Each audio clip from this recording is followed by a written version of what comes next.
जैसे असदुद्दीन ओवैसी ने कहा ये गेस्टापो बनाया जा रहा है, जर्मनी वाली हिटलर वाली को, और दूसरा कहा कि ये विपक्ष को, अब जैसे कांग्रेस पार्टी कह रही है और आईपी सिंह भी कह रहे हैं कि दरअसल ये विपक्ष की जो सरकारें राज्यों में हैं उनको अस्थिर करने के लिए, उनको गिराने के योजना के तहत ये कानून लाया जा रहा है।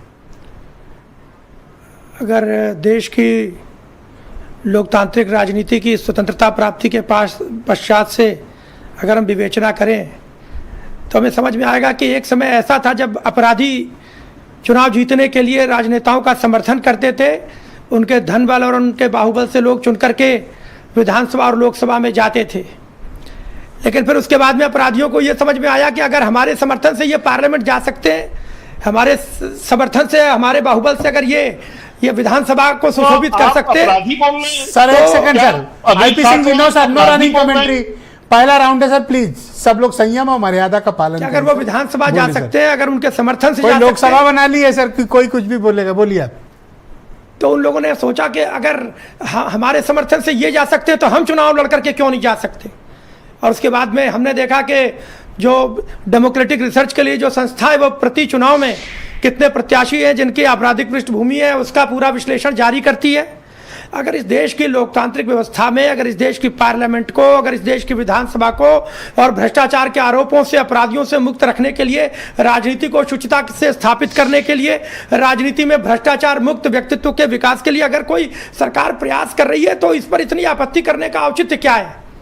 मेरा कहना है पार्लियामेंट की सेलेक्ट कमेटी को अभी ये विषय गया है, अभी प्रवर समिति के सामने गया है, वो उस पर विचार करेगी। उसमें सभी पार्टियों के, सभी राजनीतिक दलों के प्रतिनिधि रहते हैं, वो उस पर विचार विमर्श करेंगे।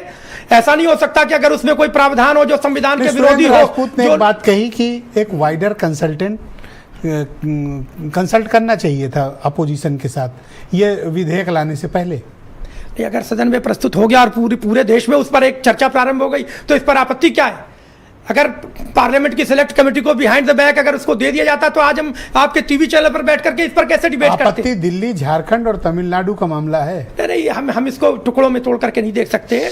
लोकतंत्र में अगर इस देश में एक संविधान में गया है सर, पार्लियामेंट इस देश के national consensus. Surendra ji please wait करना पड़ेगा सर, पूरा मौका दूंगा सर। पार्लियामेंट इस देश के नेशनल कॉन्सेंसस को रिप्रेजेंट करती है, उसको अन्य राज्यों के आधार पर तोड़ कर नहीं देखा जा सकता। हो सकता है किसी राज्य में, मुझे बताइए कि किसी राज्य का मुख्यमंत्री हटे, मंत्री हटे, बर्खास्त हो, ये चुनी हुई सरकार जो जनता चुनती है ना वो तय करती है। कोई गवर्नर या कोई दिल्ली में बैठा हुआ प्रधानमंत्री किसी राज्य के मुख्यमंत्री को नहीं हटा सकता ना।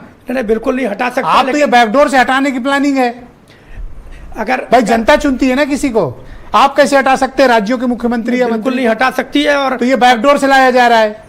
बिल्कुल नहीं हटा सकती है। लेकिन अगर ऐसी स्थिति पैदा हो जाए कि लालू प्रसाद जी इस्तीफा दे दें और उसके बाद में राबड़ी देवी को मुख्यमंत्री बनाया जाए तो वो तो जनता ने नहीं उनको चुना था, वो तो उसके बाद में उन्होंने शपथ लेकर के और उसके बाद विधानसभा गई। 356 का इस्तेमाल कितना हुआ इस देश में? धारा 356 के इस्तेमाल पे वो सरकारें बर्खास्त हुई। 356 के इस्तेमाल पर अगर हम यही राजपूत जी की पार्टी करती थी तो कांग्रेस का सारा यहाँ पे कच्चा चिट्ठा खुल सकता है। हम किसी राजनीतिक दल के ऊपर ये टिप्पणी नहीं करना चाहते। ये एक वस्तुनिष्ठ विषय है, इसको सब्जेक्टिव होकर के इसकी समीक्षा नहीं की जा सकती। पट्टी आपको सिर्फ कांग्रेस की खोलनी है? नहीं, 356 को लेकर के, 356 को लेकर के अगर आप एक विशद चर्चा का आयोजन कर लीजिए, 356 पर भी हम लोग पूरा बैठ करके डिबेट कर सकते हैं। लेकिन आज चर्चा इस बात पर है कि राजनीति में अगर शुचिता को लेकर के अगर सरकार को ऐसा विधेयक लेकर आई है और पार्लियामेंट अगर डिस्कशन और डेलिब्रेशन के लिए एक फोरम है तो संसद में बैठ करके चर्चा हो सकती है। विपक्ष उस पर बैठ करके अपनी आपत्तियां दर्ज करा सकता है। मामले में जो सुप्रीम कोर्ट का माइलस्टोन ऑर्डर आया उसके बाद से 356 का दुरुपयोग देश में बंद हो गया।